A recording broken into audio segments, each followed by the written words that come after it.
Hello everyone, welcome to Let's Play the Spyro Reignited trilogy. It's not really often I play like a modern game or like a AAA game or something.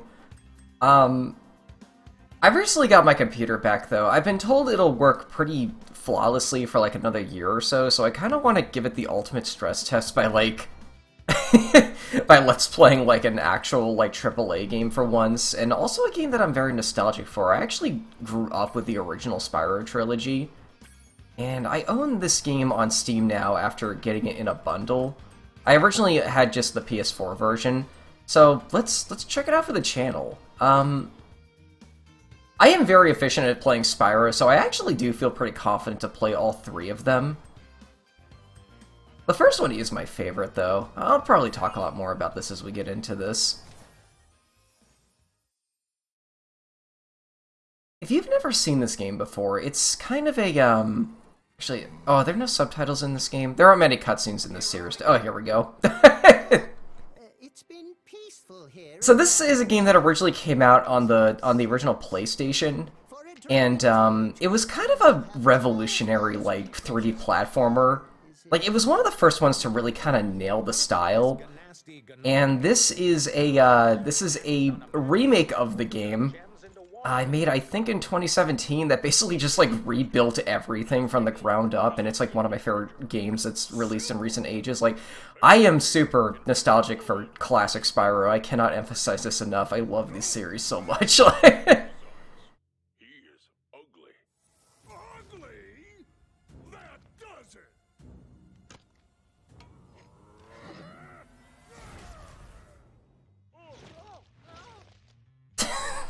I love the plot of the first game so much. It's like... Nasty Nork is like watching television, and then this guy like dunks on him, so he turns every dragon in the kingdom into crystal, and like you gotta go save him now.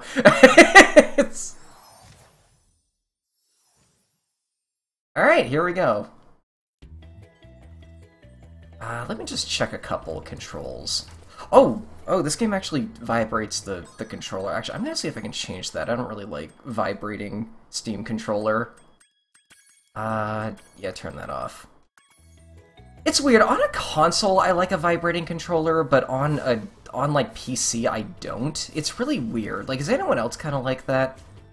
Alright, this is basically the same setup as the PlayStation. Cool. I'm playing with my Steam controller.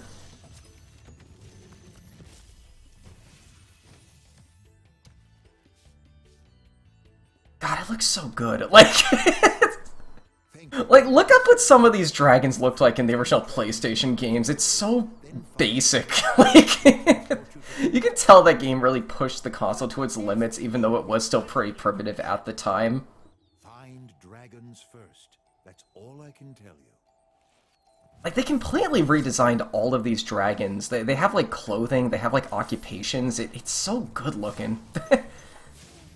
I noticed that you can use a, I always forget Spyro has a roll. There we go. Actually, there is something I would like to do. I'm noticing that one of the shoulder buttons is actually, control scheme. I want to change the bumper flame attack to a bumper charge, because that feels a little, oh my god, you can make it even more retro. Rotate camera. Can I, like, button map stuff? Move list? No, I know how to play this. I'll figure it out later.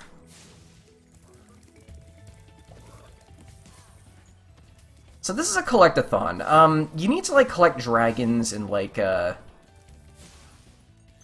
these gems, and there's like, a lot of collectibles in this game. I need to invert the camera controls, too. This feels a little weird. I'll probably get used to it, though. There we go. Yep, he drops 3 gems. I know way too much about this game. Where's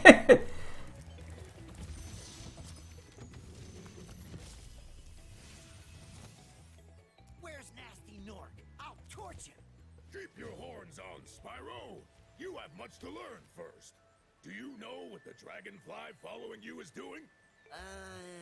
His name is Sparks, and he's helping and protecting you. Keep an eye on him and see what I mean. I always love this about this game. Instead of a traditional health bar, you have this dragonfly following you, and his color is actually... It actually determines what your health is. Also, I want to try something. Wow, that still works. Okay. I kind of forgot if I did. I actually sequence broke right here. You're supposed to learn about the secret a little later in the game, but you can actually unlock it right now if you know what you're doing. So... Yeah, Sparks also, like, collects gems as well. Like, if you're close enough to a gem, he can actually pick it up for you without you having to physically touch it, kind of like Draw from Kingdom Hearts or something.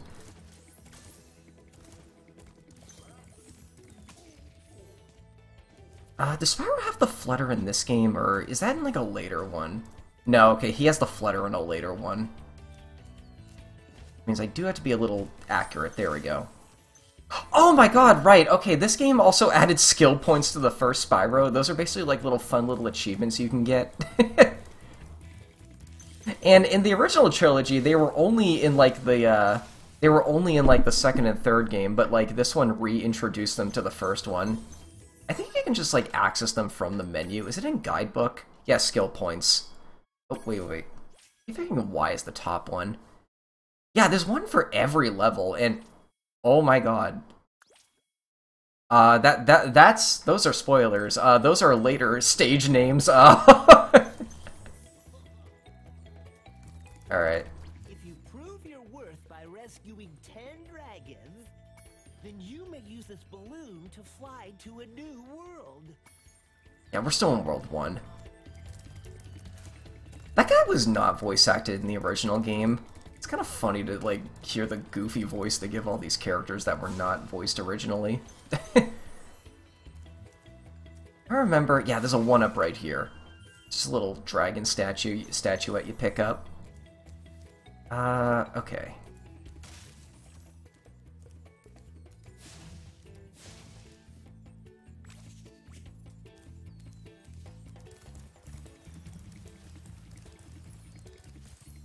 That door up there, you can't go in. I've always kind of wondered, like, what's behind there. Like, even in the original game, you could never open that.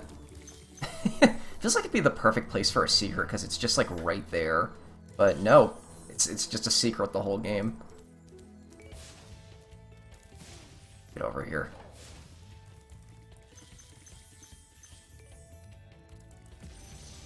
I'm a very efficient Spyro player, by the way. Like, I'm the kind of guy who will stay in a level for, like, the whole time to 100% it before moving on to the next. And, you know, Spyro is one of those rare 3D platforms in which you can actually do that in, like, a reasonable amount of time.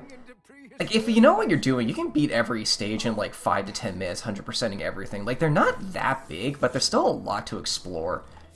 I really wish more 3D platformers had this kind of approach, especially around this era. Like, Spyro always just really stuck out for just being like a super special kind of game that allowed you to do that. In later games, not so much, because they did have like unlockable like abilities that you had to use to get stuff in previous areas.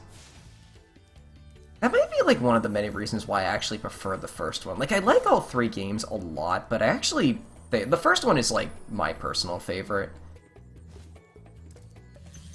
It's weird, like, I like that you can do everything very efficiently, and this might sound weird. I also like the weird sense of isolation you get from the first one as well.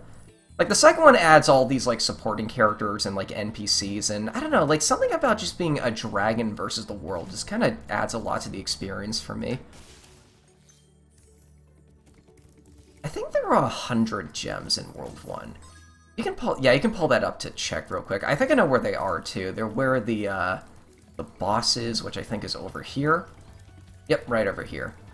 Though I think you need to get a few dragons before you can actually enter the boss. This isn't like in later games where you actually have to complete every stage in order. Yep, there's all the gems in order to actually go to the boss. Like, you can actually sequence break a bit in this one. Like, if you go hard on just collecting everything, you can straight up skip. It's a watermelon. I don't know why.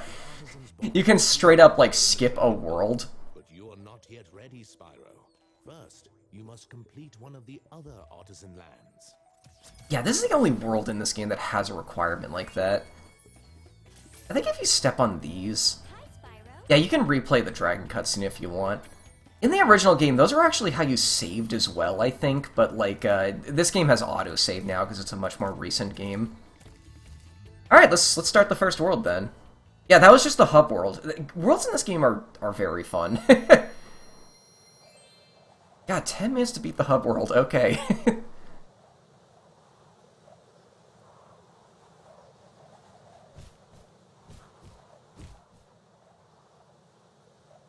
Is it loading? Oh, you can fish it around on the loading screens. I forgot about that.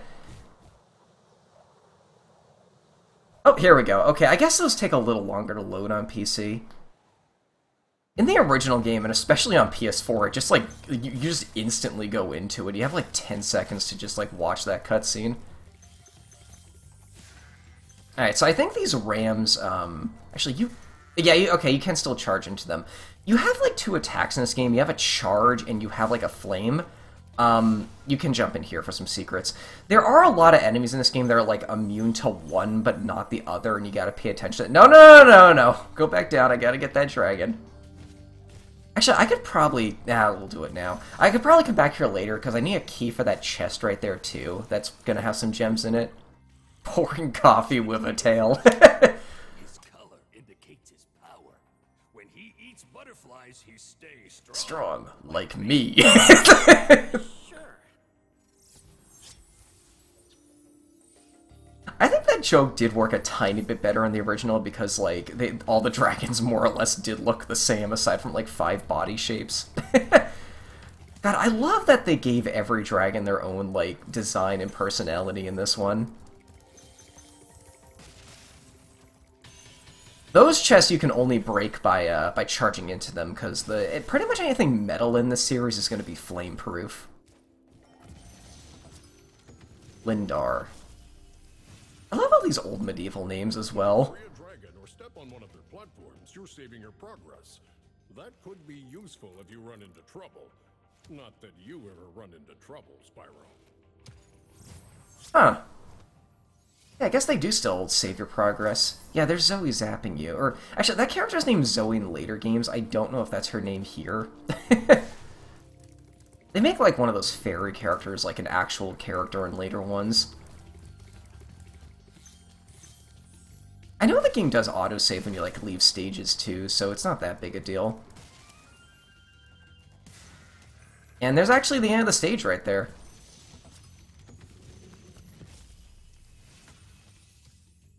After you've freed all the dragons, pass through this fancy vortex thingamajig. As a kid, that's the first time I ever heard the word thingamajig. But first, let me tell you a story. Gotta go! You can jump off here. The secret's down here. I know way too much about this game. I will just casually do stuff. People who have never seen this game before will go like, wait, what? Wait, what? No, like, I'm the Spyro guy. Like, I don't know a single person who's into these games more than I am. Like, I don't know, man. I tried to do the ground pound there to get that chest. No, that's in a later game.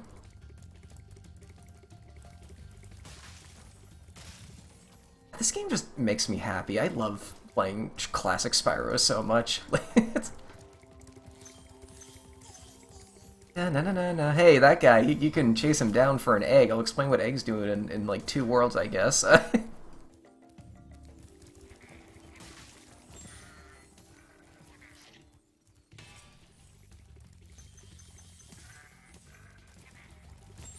Get out of here. These shepherds go down pretty easily enough. As a kid, they kind of freaked me out because their attack animation was really fast in the original games. Like, really fast. Like, they just slammed their cane on you in a frame, and it was kind of freaky, honestly. Killing sheep gets you butterflies, and that's how you, like, feed that's how you, like, feed Sparks to regain his health. There's a lot of these, you know, peaceful, like, animals you can torture, destroying worlds, and, like, they'll give you butterflies that you can use to restore your health. Also has a giant-ass paintbrush. You bet! For the longest glide, press the jump button at the top of your jump, and try pressing the action button to drop down mid-flight. In later games, that drop is turned into a flutter, and I'm very used to that, so... Yeah, basically what it wants you to do is, like, do that. Because this area out here, you can actually, like, just go to. Now, something kind of groundbreaking this game did, like, for the time in the original version, is, like... Okay, this is a lot of draw distance for a PlayStation 1 game. What the original game did was this very clever thing that even nowadays is still kind of a common thing that games do. This is like one of the first like big games to do this, but it would make it so like it would make objects in the distance less detailed, so they could render them without like, you know, the game chugging, or so they can render them at all. So these are the I did not know you could just halt like that. I think something wrong happened there. So these are the thieves. They hold a dragon egg. There's like a few per world, and then there's a lot in the third world, because collecting those is actually the goal of the third one.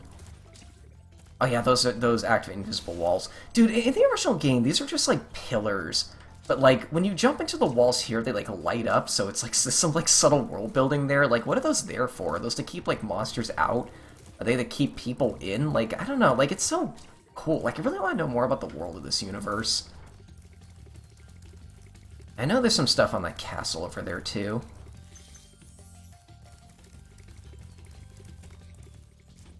Yeah, like in the crevices. I think this might be all of the treasure. There's that exit down there. We don't have to go there quite yet. Again, I want 100% everything before I move on, because you can do that if you know what you're doing. Okay, I'm missing some treasure. Oh, wait, I have a key. There's a star of the level. Alright, go down the waterfall again. I know I have every dragon. There's like 3 to 5 per stage. And is that all of them? I'm missing 6. Okay. That might be less, though. That might be less, though, because you got, like, green ones that count as 2, you know? I'm curious what's there. Oh, okay, that feature is in this remake. So, in the original trilogy... Well, okay, you know how in platformers, some platformers do that annoying thing where, like...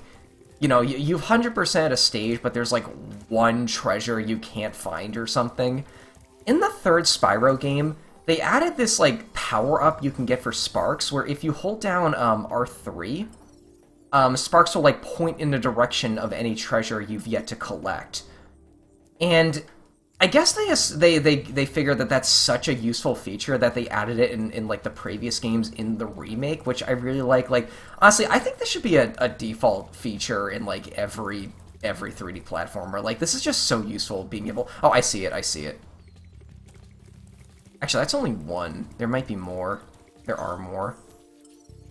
Oh, I gotta go back up. Okay. One thing I love about the worlds in this game is, like, they are big, but, like, if you know how to get around them quickly, you can get around them, like, really efficiently. Like, yeah, just go this way, go up the portal, glide once, and then you're back, like, in like, the area where you can basically reach everywhere on the map again. Okay, so... that way. I remember as a kid, I would always miss treasure in between these towers. It must be pointing to, like, one of those. Over here?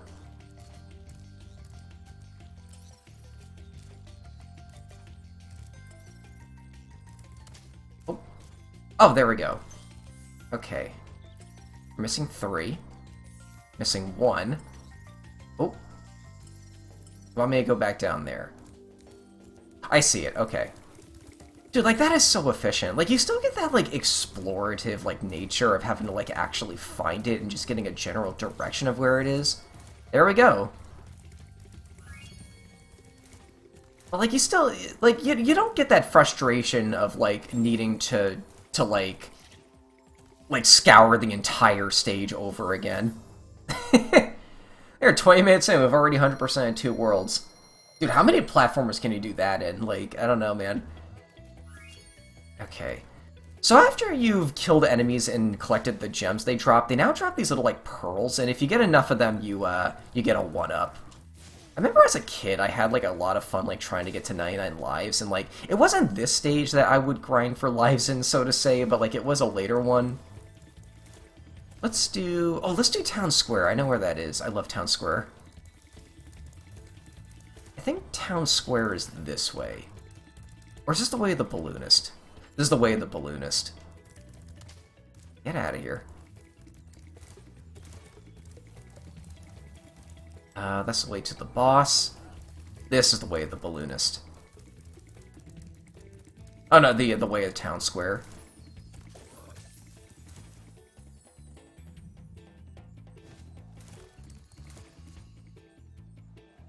I remember when I first played this trilogy, this was the first stage I did, and like this really just made me fall in love with this like whole remake. Because this game really does like just like everything I've ever, every improvement, like every like, you know, graphical feature or like artistic change I ever want out of this trilogy, this game basically did. So instead of sheep, we now kill chickens. Okay.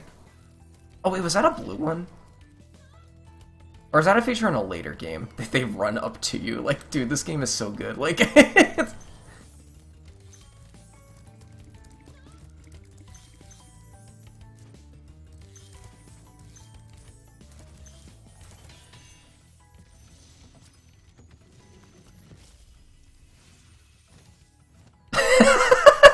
dude, this right here is where I really fell in love with this remake.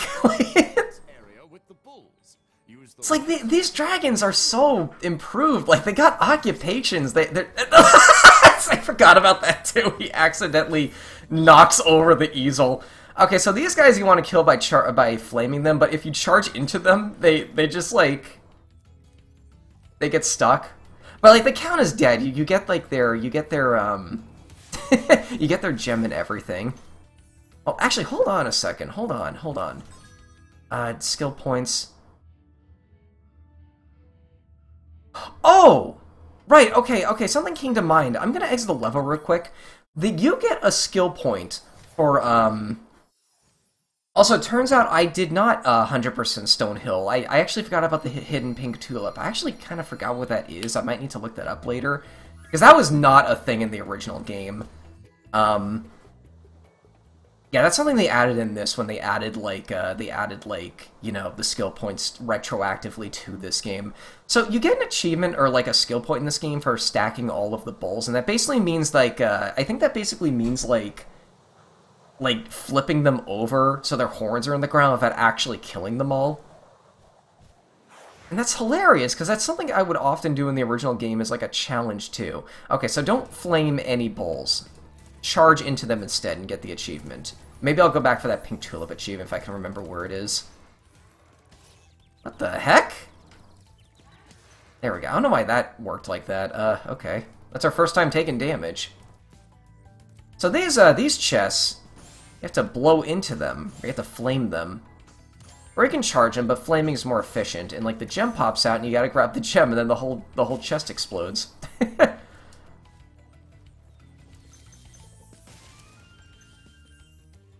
This is the funniest dragon in the game to me. Oh crap, okay, well that's our first death too.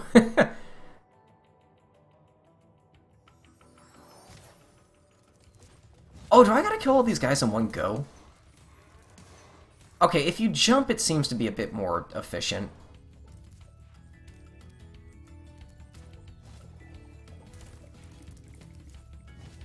There we go, I just approached this at a weird angle. I love this dragon so much because he's a baker and he has a cake that says "Thanks, Spyro." The worst itch on the tip of my wing.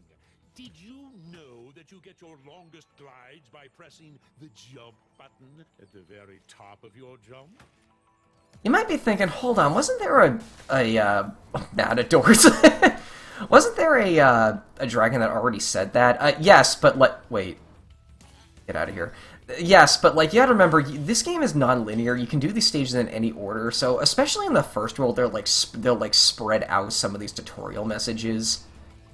They're not too intrusive. You can actually skip those cutscenes if you really want. Although, why would you? Because they have so much character, and like they're one of the best improvements this entire game made. My god, all the bulls.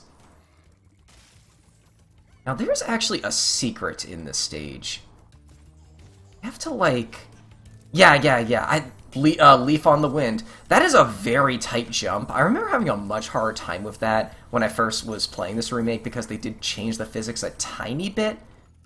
I overall like the physics of this remake, but like Spyro does feel like a tad bit heavier than he did in the original games, and it's a little hard to get used to, but it is very get used to-able.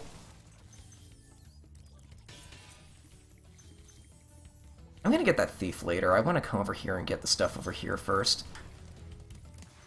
And there's a skill point. Okay, that's every bull in the stage stacked on their horns. Dude, I love that you can see the gem that's gonna pop out inside of it. This one you just have to flame a few times and it just explodes. And I think that's all the dragons in this stage.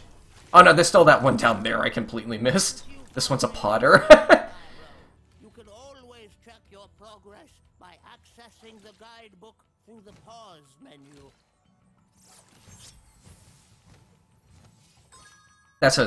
He's talking about this.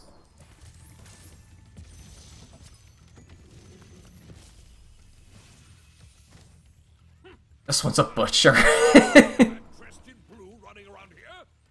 Look at the tail, he's got like stuff stacked in there like a shish kebab. Get the egg, run, Spyro, run! I'm getting a little winded. He's got ketchup in his belt. There are some details to these dragons that you actually cannot see due to the camera angle. But like I remember like Boundary Break made like, oh, okay, this kind of gave me some trouble when I first played this remake. I remember like Boundary Break, I think, kind of went through a bunch of them, and it's like one of the funniest videos I've seen in a while. There we go. Okay, let's get that thief, and then we'll be done with the stage. Where are you? Oh, there's still that over there.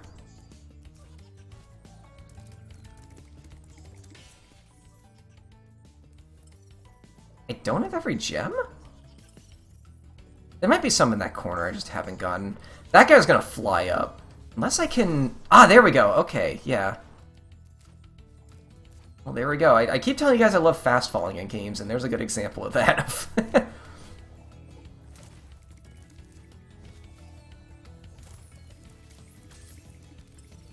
Oh. Where are you pointing? That's the end of the level, I think.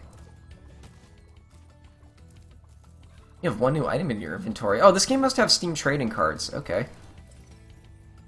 There we go. Okay. Of course, I didn't look around the exit. And there we go! That's everything in this stage collected.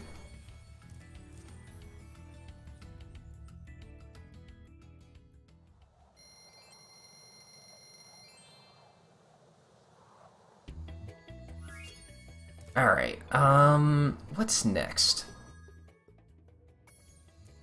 I think the stage called Dark Hollow is next. It's the one that's, well, this is the order I like to do. You can do them in any order. Dark Hollow is in the hedge maze, right over here.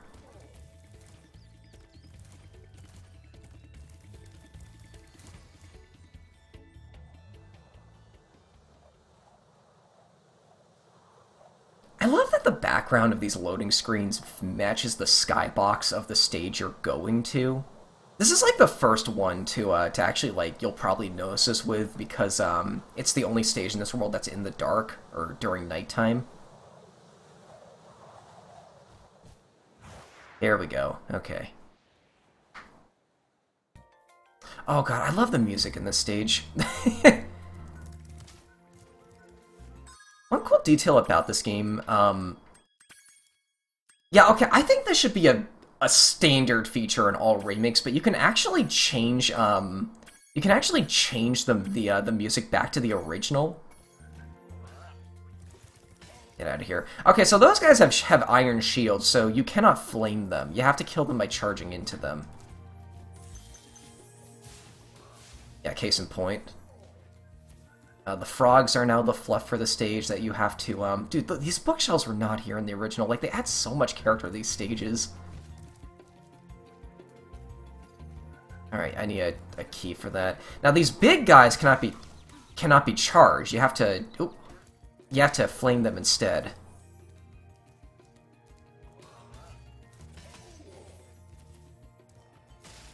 I think this is the guy who actually tells you this, actually. Like, this is the first stage that really has enemies that you have to pay attention to, that kind of thing. I wasn't sure if you'd escape those annoying little creatures. Of course they wouldn't bother me, but here's a hint. Their metal armor is fireproof, but a charge attack will take care of them.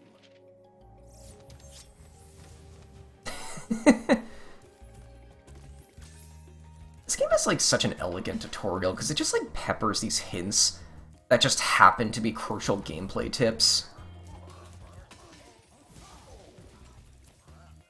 I like seeing if I can kill all those guys in one motion. Oh, okay, I think the skill point for this stage is light all the, light my fire is light all the, actually, is it that?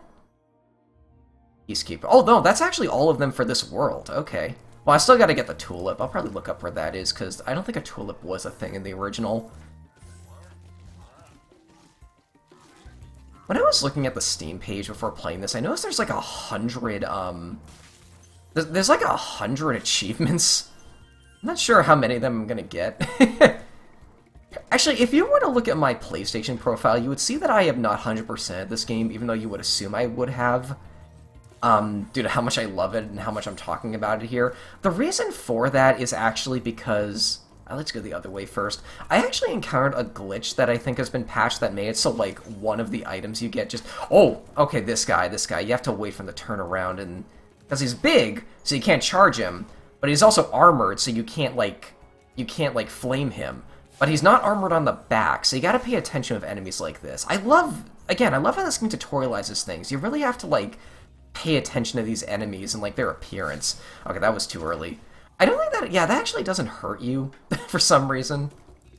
Get out of here.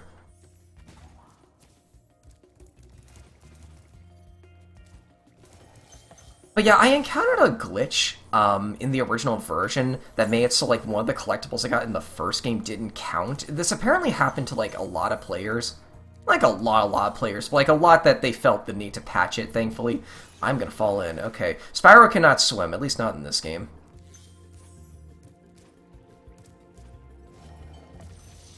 I think this guy tells you about how to go to first-person mode. Spyro, wanna know a secret? Use the action button when you... Yep. I know way too goddamn much about this game. Look at that. The camera was, like, zoomed in closer to Spyro's head in the original, and I always thought it was kind of funny. I actually kind of used his horns to, like, line stuff up, because, like, his design is so symmetrical. God,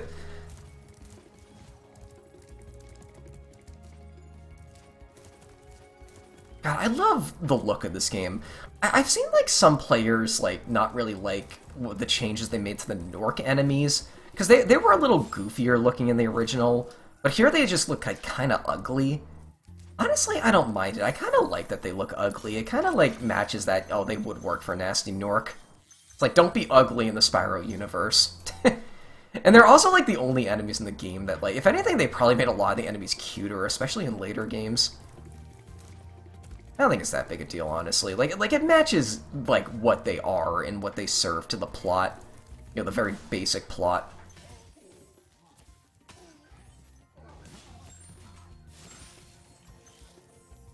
The stage is actually pretty short. In fact, I think we're almost done here. Yeah, there's 6 gems, and I think they're in this corner. And that's also where the exit is. Big enemies like this Nork with the club cannot be charged, but a quick flame, that should defeat them. There's all the dragons. Yep, there's all 6 gems. And there we go. There we go. I'm actually gonna look up on my phone where that tulip is real quick. I think all we have for the stage left is the boss. And also the flight stage. Am I gonna do the flight stage now?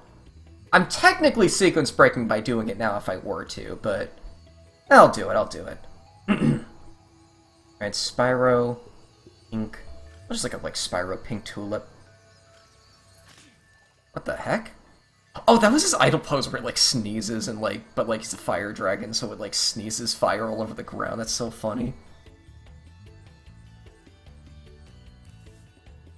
I'm also curious about something else. Did this game add that feature from, Oh my god, it did. It had that feature from later games where you could just go to a world from the menu. That was not a thing in the original. I think that was only added in, like, the third game. But, like, kind of like with the sparks, like spin and point towards the, location you have yet to get gems. It was a feature they liked so much, they just added to the previous ones in the remake, which I like a lot. I can kind of see why some players might think that's a little immersion breaking, like being able to just go anywhere from a menu, but I don't know, for a collectathon specifically, I don't really have a problem with it. Okay, so where's the pink tulip? On a raised area where you find the dragon egg thief. That's this whole area. The right-hand side. Right here? Oh, there it is. Yeah, that was not there in the original. Okay, skill point. That's all the ones for the first world. Yeah, Peacekeepers is the next world.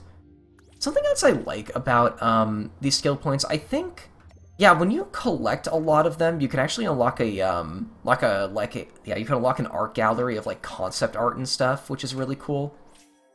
Oh wait, no. Trap with that frickin' heck. Okay.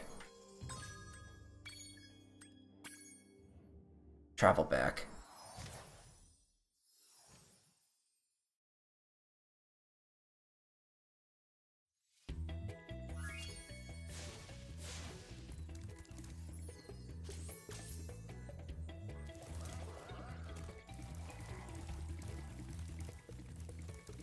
Alright, let's do the boss. Toasty! Now, the boss stages are, I'm gonna be honest, my least favorite parts of the game. They're not bad, but, like, pretty much all the boss stages is, like, it's just a normal stage named after the boss, and then at the very end, it's, like, the boss itself. And the bosses in this game are kind of bad, I'm gonna be honest. The second game actually has my favorite bosses, but, like, this one, it's just, like, you walk up to him, avoid maybe a couple things. These wolves freaked me out as a kid. They were also a lot scarier in the original game. You have to flame them twice, because they actually get, like, they get toasty the first time you flame them. There we go. Yeah, you have to, like, walk backwards, because they try to ground pound you. This is one of few enemies I actually don't like the new look for. Like, there are very few enemies in this game I think they looked better in the original. And you notice Sparks is now gone too, so I'm actually one hit away from death. I gotta find some sheep or some sort of like other fluff enemy. There we go. Gotta be quick with those guys. Honestly, the wolves are more dangerous than the shepherds. These are identical to like the enemy from Stonehill. It's the same enemy.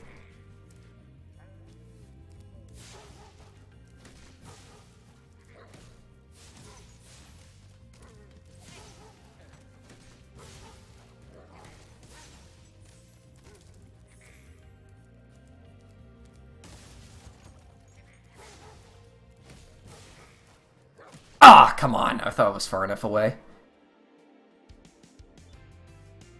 You hear that little leitmotif a lot in the themes of this game. I like it a lot. I think the original soundtrack for Spyro, like, I think like the main composer was like the percussionist for the Police or something. Like a pretty popular 80s band member. And you can really hear it, because, like, a lot of songs in this game are extremely percussion-heavy, to the point where some of them don't even feel like they have melodies. I'm kind of hit and miss on some of the music in this series, honestly. Like, it's not one of those platformers I think, like, the music, he was dancing because he thought he hit me. I think it's, like, a must-listen, but there's a lot of tracks I like. It's certainly one of those like platformers where that looked like it should have hit me, where like the music is more there for atmospheric purposes. It feels. Okay, there's actually a secret over here, and okay, this might be the first time I ever experienced a jump scare in a game as a kid. Around one of these corners, right there. Okay, imagine you're like 8-year-old me. You're just exploring, and then, oh no! Then you just get bodied by, like, a... That scared me so much as a kid when I first saw that. Baby's first jump scare.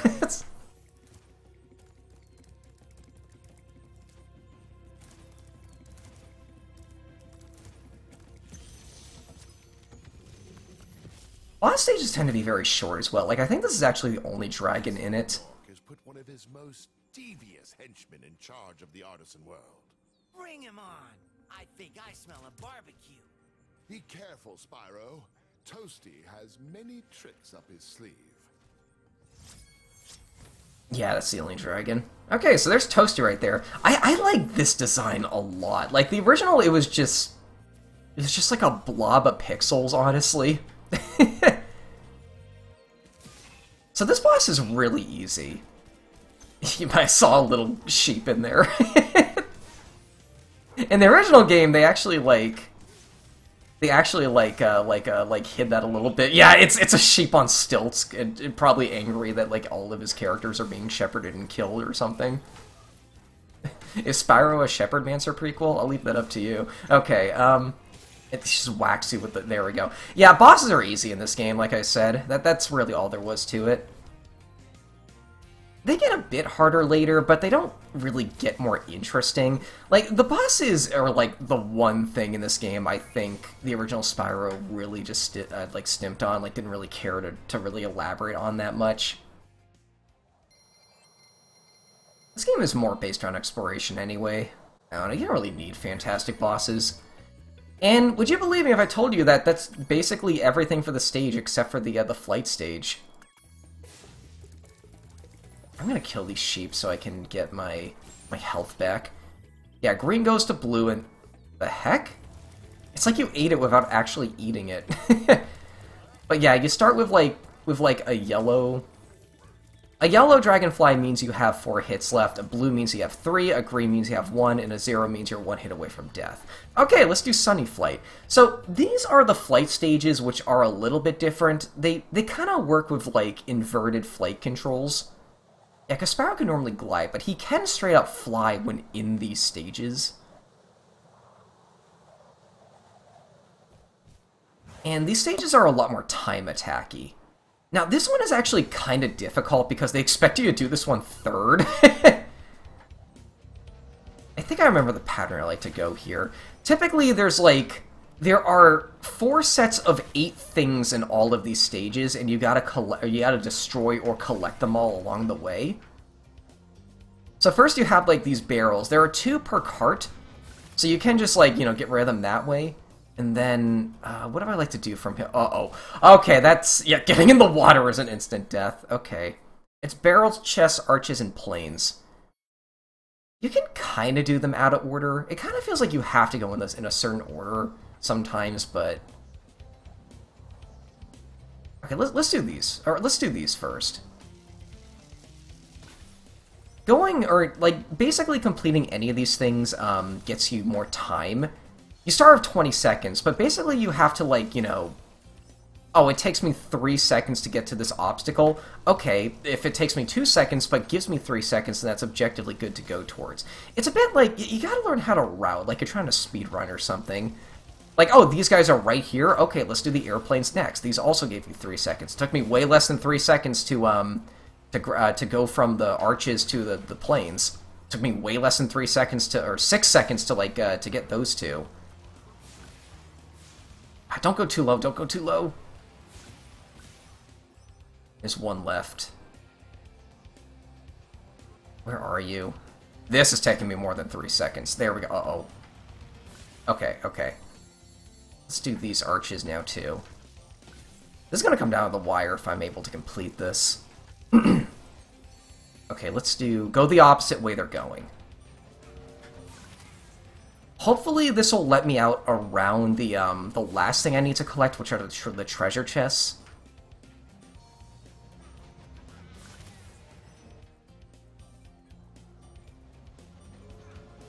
Okay, you can fast fall in these stages too. Not really obvious.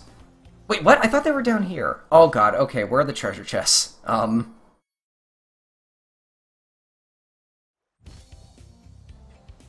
Oh, okay, they're in here. I think think the treasure chests lead to, like, a dead end, so you kind of want to do them last. Yeah, these typically take me a few tries. These are definitely some of the harder stages in the game. Which kind of sucks, because they're in a different gameplay style, so, like, if you're not really a fan of them, like, you know, you can just, like, oh, I can't 100% the game because I'm very bad at these. My sister loves the original Spyro a lot, too. We kind of grew up with the game together. Damn it! Okay. We kind of grew up with the game together.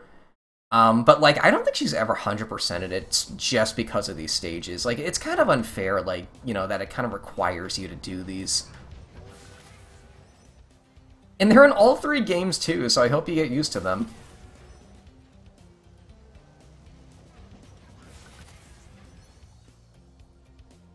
At least it's the kind of thing where, like, win or lose, it's over very quickly. Okay, so what's close to here? This is actually around the beginning. So, yeah, okay, now we'll do the arches. And I'll be able to do this a bit more efficiently this time, I think, since, you know, this is, like, my 4th or 5th time doing this.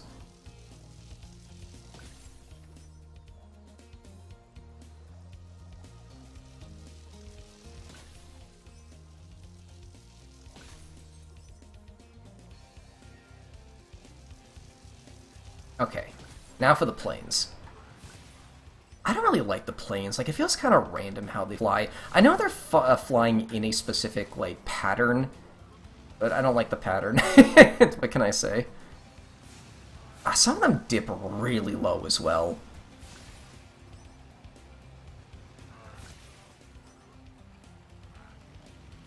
Okay, one left. There we go. Oh, stupid inverted controls. Okay.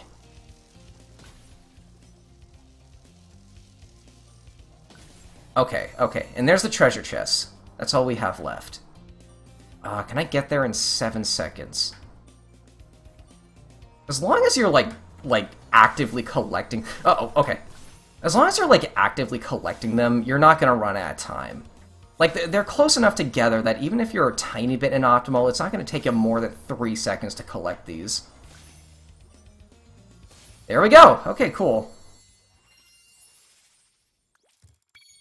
There we go! You get a bonus for getting them all, so yeah, you do have to, like, do all of that eventually.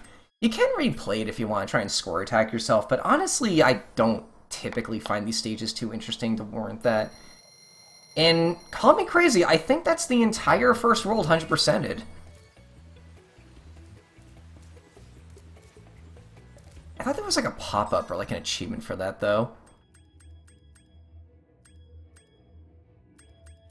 I'm not missing something, right? That is all the worlds in the first stage. I can come back later if I'm missing one. I think I have them all, though. Okay, let's go to the second world.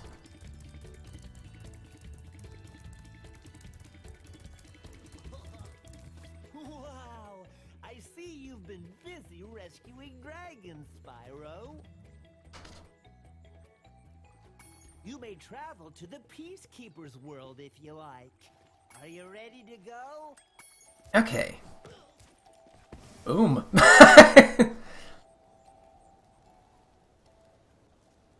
So, a fun diversion of expectations of Peacekeepers. I remember the instruction manual. What the heck is going on with that camera? Oh, I'm not doing anything. Peacekeepers are obsessed with keeping peace, but, like, once we get there, the Norks have screwed the place up so much that it's now war-themed. And, like, the theme of the stage is now a march. Like, look at that, they have, like... Titan. Welcome to Peacekeepers. Look how our treasure has been stolen and turned against us. Please, recover our treasure, Spyro. Collect treasure. Got it.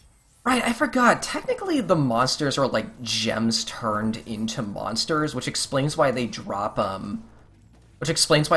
gems when you kill them. That's kind of cool that there's, like, a reason for that. There we go. Those 2 gems always I forget about.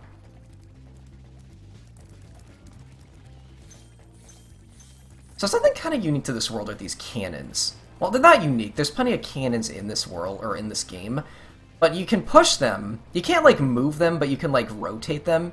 And by flaming them, they shoot a cannonball. And the cannonball does, like... It does, like... You know, recorrect its course a little bit. You don't have to be exact with it. Actually, hold on. Yes, I love that the cacti do that.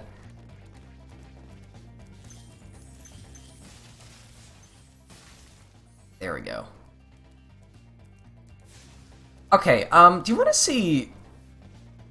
Kill one of these guys, the rest will get scared, dive in their tents. This is always so funny to me as a kid, and then when you flame them, they don't know what else to do, so they just moon you. Get out of here. I don't know why I found that so funny as a kid. Well, because butts are funny, you know, but like...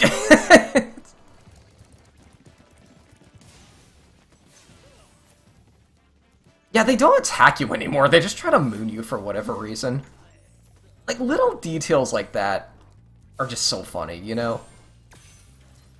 And here's a second balloonist. The Magic Crafter's world is far away and very dangerous.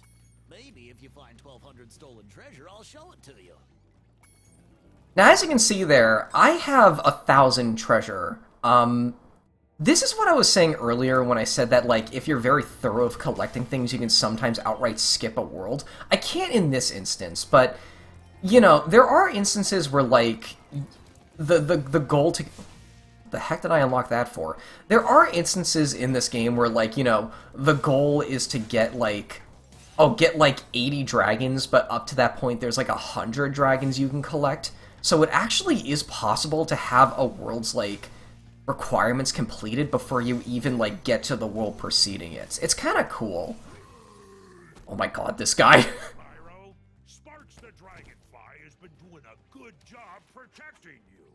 Make sure to keep him strong by feeding him lots of butterfly. Okay. I think you gotta, like... Kind of like... Oh, come on. Kind of like in the last world, the, Get on there. There we go. Kind of like in the last world, the flight stage for this world is a little hidden in there. It is right there. You gotta break that thing in order to actually gain access to it. I'm gonna do the flight world last this time, too. Yeah, night flight.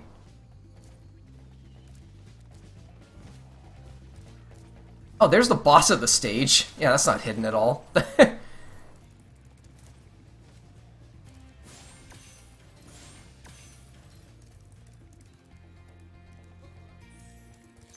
Ice Cavern. Oh, come on, pick it up! Sparks! There we go. I hear a guy laughing. Oh, that's the balloonist, right? They make noises in this remake. Oh, okay, something else the cannons can do. They can destroy these iron chests. I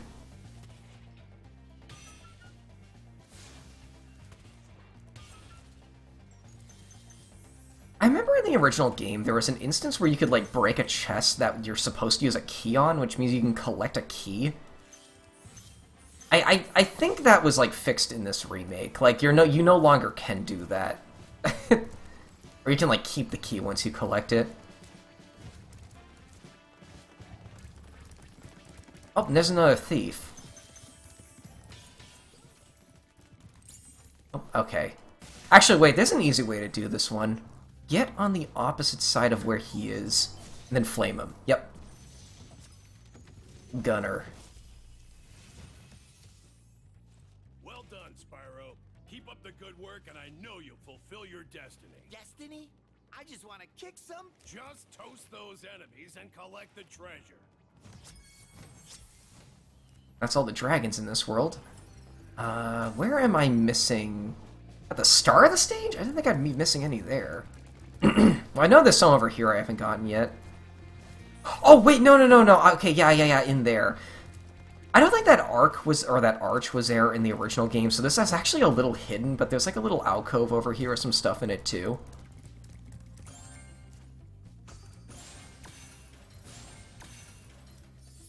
This should be all of the treasure.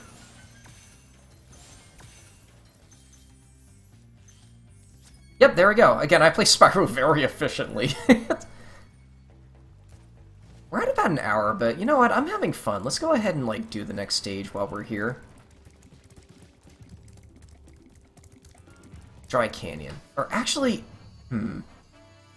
I'll leave it off here. I tend to like to keep the first episode of a playthrough short anyway, especially for a game like this, which is much more intensive than like anything else I've ever played on the channel. Look at that, episode 1, we're 20% done with the game already. So, yeah, I will see you folks later. Thanks for watching.